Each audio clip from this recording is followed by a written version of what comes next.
Il-Gvern jagħti valur kbir l-edukaturi u għalhekk li poġġa proposti b'saħħithom fuq il-mejda tan-negozjati. Hawnhekk sostna li l-pakkett finanzjarju ta' kull edukatur se jiżdied u mhux biss ta' dawk l-edukaturi ingaġġati ġodda.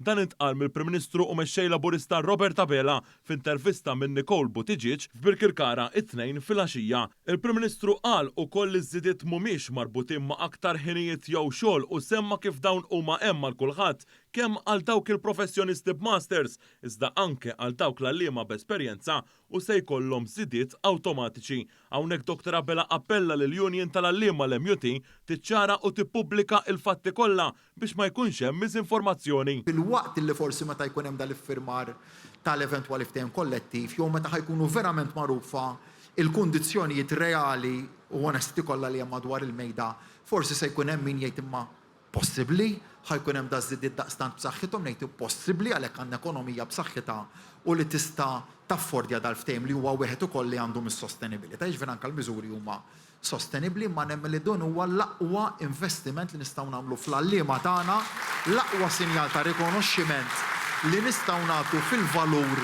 li nemmnu fih tal-edukaturi tagħna u fl-aħħar mill-aħħar l-aqwa investiment li nistgħu nagħmlu fil-ġenerazzjoni ta' tfal tagħna. Dr. Abela sostna kif Gvern Laburista kontinwament qed itejjeb l-affarijiet għan-nies u l-vot fl-elezzjonijiet ta' 8 ta' Ġunju u wieħed biex jagħti s-saħħa lill-Gvern biex ikompli jindirizza l-ħtiġijiet tan-nies. F'Birkirkara il-Prim Ministru semma ħemel ta' miżuri imwettqin mill-Gvern fosthom iċ-ċentri tas-saħħa waqt li l-ħidma fi żmien li ġej se tingħata aktar importanza lill-ambjent l-indafa u fosthom ix-xogħol ta' tisbieħ ippjanat mad-dawra tal-Kolleġjat ta' Bażilika ta' Sant'Elena. Għażla jekk hux se nerġgħu nħallu lill-establishment li jaħtaf lil Birkirkara fidu. Dik hija x-xewqa li għandu l-establishment. Illi Birkirkara qed jgħid irid jagħmilha tiegħu. Jien ngħid illi Birkirkara hija tan-nies. U biex Birkirkara nibqgħu nimbuttaw għal quddiem bis-saħħa ta' implementazzjoni ta' ħafna u ħafna proġetti, irridu nivvutaw lil kandidati kollha fuq it-ticket tal-Partit Laburista.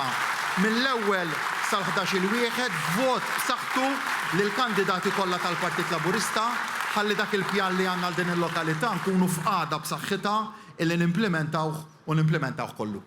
Dwar is-settur ambjentali, Dr. Abela semma kif Gvern imexxi minnu qabad artijiet pubbliċi f'Ħallija San Ġiljan, Ħarkirkop u Ħalluqa li huma art ODZ u setu jiġu żviluppati bil-pjani tal-2006 u minflok se jsiru spazji miftuħa għal familji. F'dan il-kuntest il-Prim Ministru tenna lil proposta biex jinbena supermarket fuq art ODZ f'San Ġwan in On Starter. Għalli hawnhekk kunsilli lokali bħal dak ta' San Ġwan qed juru bil-fatti li qegħdin u kienu hemm biex jirrappreżentaw l-interessi tar-residenti. Il-Prim Ministru Robert Abela temm l-intervista tiegħu billi appella biex kulħadd jiġbor id-dokument tal-vot u fejn hemm x'wieħed jisma' allura isir dan għax il-Partit Laburista u dak li jaġixxi favur in-nies u jagħti s-saħħa lil Maltin.